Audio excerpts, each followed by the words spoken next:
व्यक्ति नहीं है, मोदी एक संस्था हो गए हैं, मोदी मानसिकता हो गए हैं। तो मोदी मानसिकता ये है कि आप जहां भी बाजार खुल सकता है या जहां भी पैसा है वहां आप कब्जा कर लो। जैसे अभी संजय भाई कह रहे थे कि अयोध्या में जो राम मंदिर बना है तो उसका जो ट्रस्ट है उसके कर्ता धर्ता कौन है? आपके संघ परिवार के लोग, क्योंकि उससे रोजाना 3-4 करोड़ का आपको आमदनी हो रही है, चढ़ावा आ रहा है इधर से उधर से, तो आपने वहां कब्जा कर दिया। अब ये देश का और दुनिया का सबसे संपन्न मंदिर है।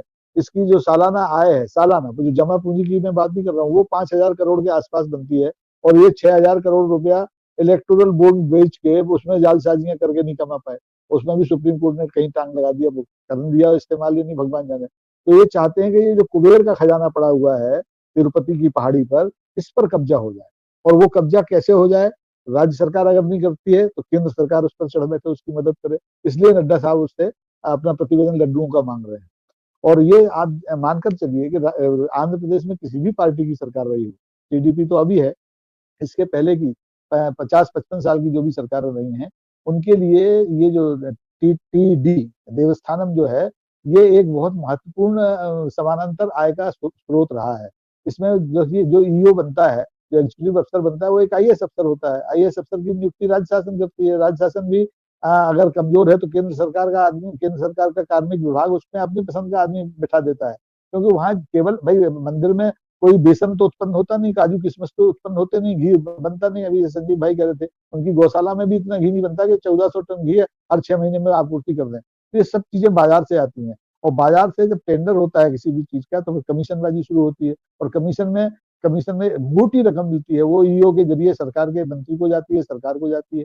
तो इस सारी विवाद की जो जड़ है वो ये है कि इसको इतना बदनाम मंदिर प्रशासन को कर दो, मंदिर के प्रसाद को कर दो, कि कैसे भी उसमें सरकार का हस्तक्षेप बढ़ जाए और सरकार उसको वैसे ही नियंत्रित कर दे जैसे राम मंदिर को कर दिया है, ताकि आर्थिक रूप से कमजोर सरकार को कुबेर का खजाना हाथ लग जाए।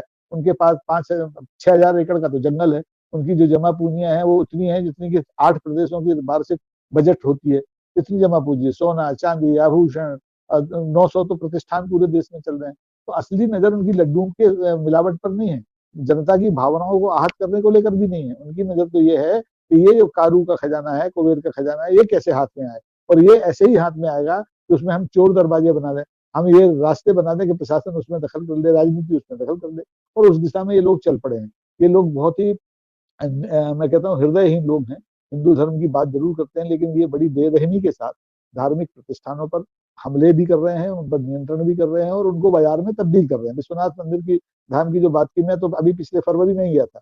मैं हैरान हो गया कि मेरे जैसा आदमी जिसके घुटने खराब हैं और जो जेब से बहुत पैसा खर्च नहीं कर सकता, वो 450 रुपए का टिकट कटाए। वो तो गनीमत ये थी कि मेरे पास वो अधिमान्यता कार्ड था पत्रकारों वाला, और मैं थोड़ा विनम्र होकर पुलिस वालों के हाथ जोड़ जाड़ के चला गया। लेकिन मैंने वहां देखा कि बुजुर्ग लोग जो आज से 5 साल पहले उस मंदिर में बड़ी आसानी से दर्शन करते थे, बड़ी आसानी से प्रसाद चढ़ाते थे, तो उस पर पंडे पुजारी तमाम पल रहे थे। 100 रुपए आप दीजिए, वो सारी व्यवस्था आपकी करते थे। आज वो विदेशी कंपनी बैठी हुई है वहां पर। तो ये हर धर्म के केंद्र को बाजार में तब्दील कर देना चाहते हैं, उस पर नियंत्रण कर लेना चाहते हैं और उसके आधार पर अपनी धर्म की राजनीति को आगे बढ़ाना चाहते हैं। उसमें बहुत कामयाबी नहीं मिलेगी। आप निश्चित तौर